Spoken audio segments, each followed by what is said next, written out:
So we're gonna get into my July TBRs. I'm really excited. I only read 2 books in July, but they're 2 quality books. So we read 1 thriller and 1 fantasy romance. The fantasy romance is Powerless. Guys, look at all my annotations for it. And then the thriller is The Corey Girls. But before we get into that, let's just talk about this bookshelf.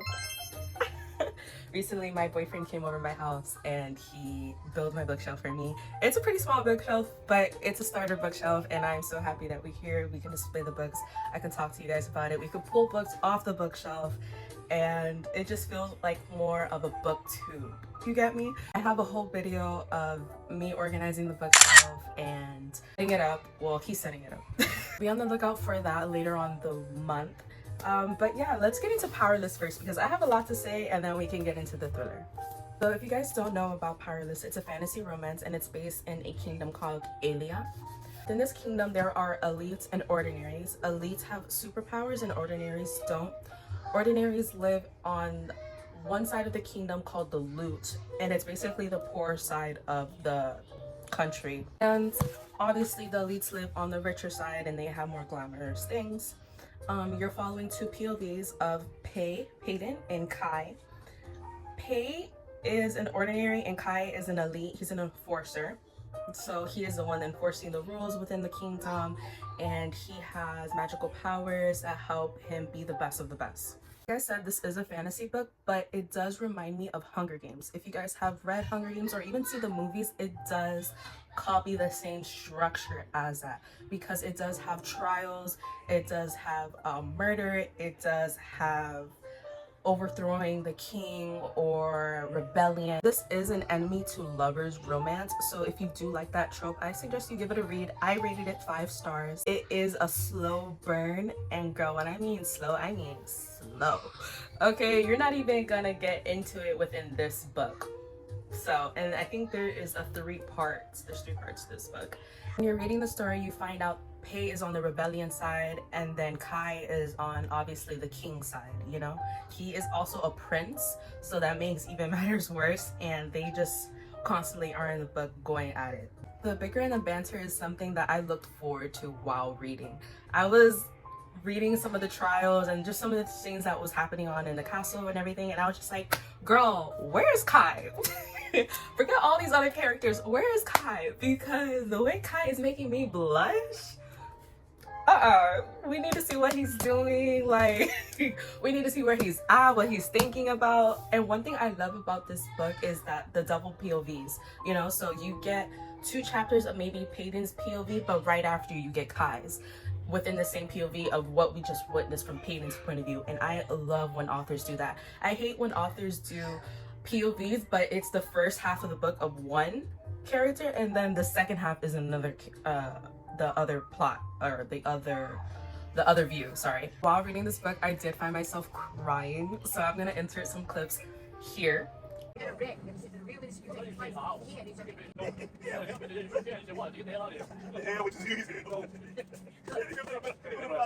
Hey guys, I was not expecting me crying.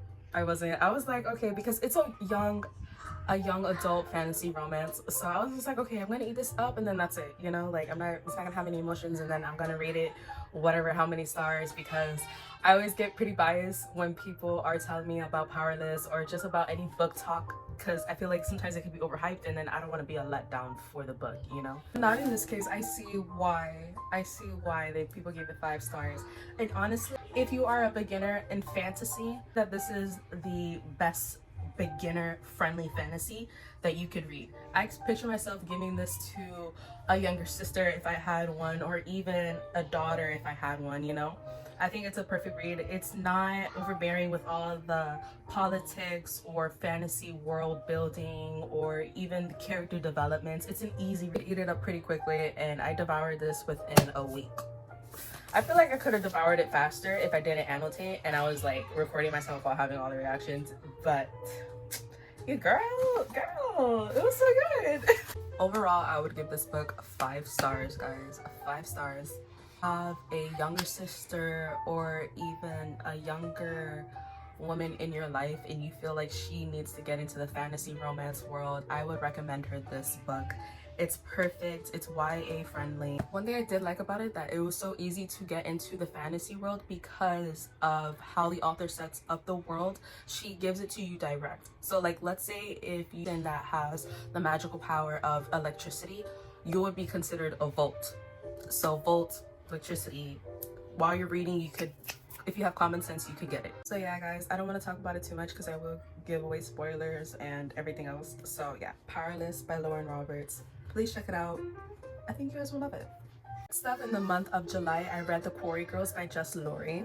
In this book, you get a lot of things. You have a little bit of family drama, small town drama, friend drama, kidnapping, and you also have a serial killer.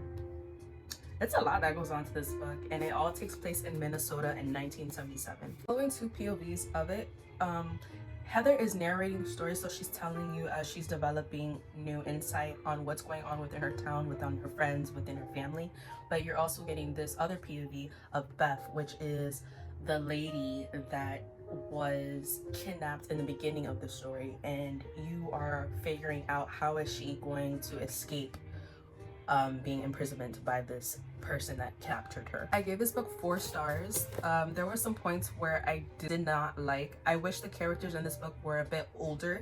I felt like them being younger, just getting into high school, leaving middle school, was a bit of a immaturity thing that I was just like, oh.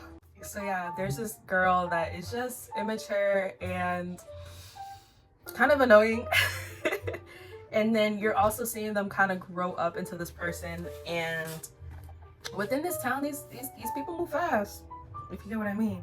So I don't want to give too much because, again, I will sit here and spoil for you guys because I tend to do that with books and movies.